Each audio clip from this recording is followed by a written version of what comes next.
It's a tricky thing to design a minimalist watch, and that's because the fewer elements there are in a design, the harder it is to make them interesting and original.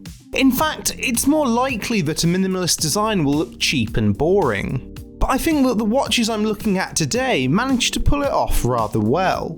They're the GMT collection from Iota, a microbrand that combines British design and Swiss manufacturing.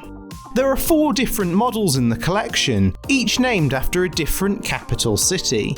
There's the white-dialed London, the blue-dialed Sydney, and the New York, which has a white dial and gold-coloured steel case. There's also a 4th model, which is an all-black special edition called the Hong Kong.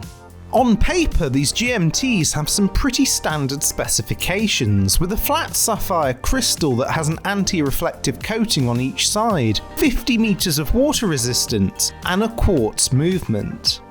I can already hear the disapproval from those who would prefer a mechanical movement to a quartz one, but the fact is that quartz is the more practical choice out of the 2 options. And given that the Iota GMT is just £265, I think that a quartz movement is a perfectly fine choice for a watch at this price point. The movement in question is the Ronda 515.24H, a 1-jewel Swiss movement with a 45-month battery life and an accuracy of -10 to +20 seconds per month. The dial that sits above the quartz movement is an excellent example of how to design a minimalist watch. It's simple and easy to read and has some nice design elements that separate it from poor quality minimalist watches. The hour markers are simple battens, and on the London and New York models these have polished surfaces that catch the light rather nicely. Meanwhile on the Sydney they're painted a light grey that contrasts with the rich blue dial. To break up the uniform ring of markers, the ones at 12 and 6 o'clock are shorter and are either black or white depending on the model.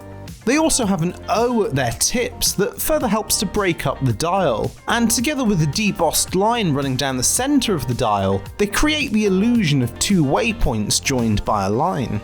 And that's exactly the nice sort of attention to detail that I'm talking about. Around the hour markers is printed a simple 24-hour scale for use with the GMT hand. And though it's pretty plain, there's nothing wrong with that because it means that it's easy to read and use. The last element to the dial is that the top half is printed with diagonal lines. These create a subtle shading effect across the dial that's somewhat reminiscent of the bicolour bezels seen on other GMT watches.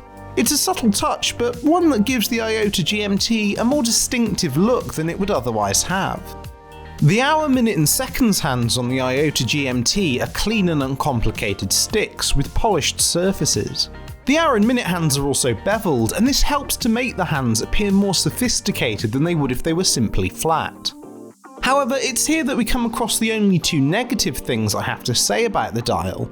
The first is that the hands could be better finished. Though they look fine when I glance down at any of the watches on my wrist, up close I can see that they have marks across the polished surfaces. The second negative is that the seconds hands on all 3 samples don't hit square on the hour marks, but fortunately as there's no minute track, this isn't too noticeable. It's a shame because these 2 points are the only flaws I can see on any of the watches, but at this price point it's hardly the end of the world. Meanwhile, the GMT hand is skeletonized and coloured to blend in with the dial, with the exception of the tip, which is either black or white so that it's easy to pick out against the dial. By having only the tip contrasting with the dial, it prevents the GMT hand from cluttering up the face, whilst not impacting the usability of the GMT function. Individually, each element on the watch might not seem like much, but brought together they make for an attractive and cohesive design. In keeping with the simple dial, the case of the Iota GMT is equally straightforward.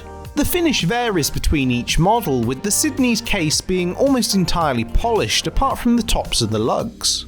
Meanwhile, the New York's and London's cases are almost entirely brushed, other than the sides of the bezel.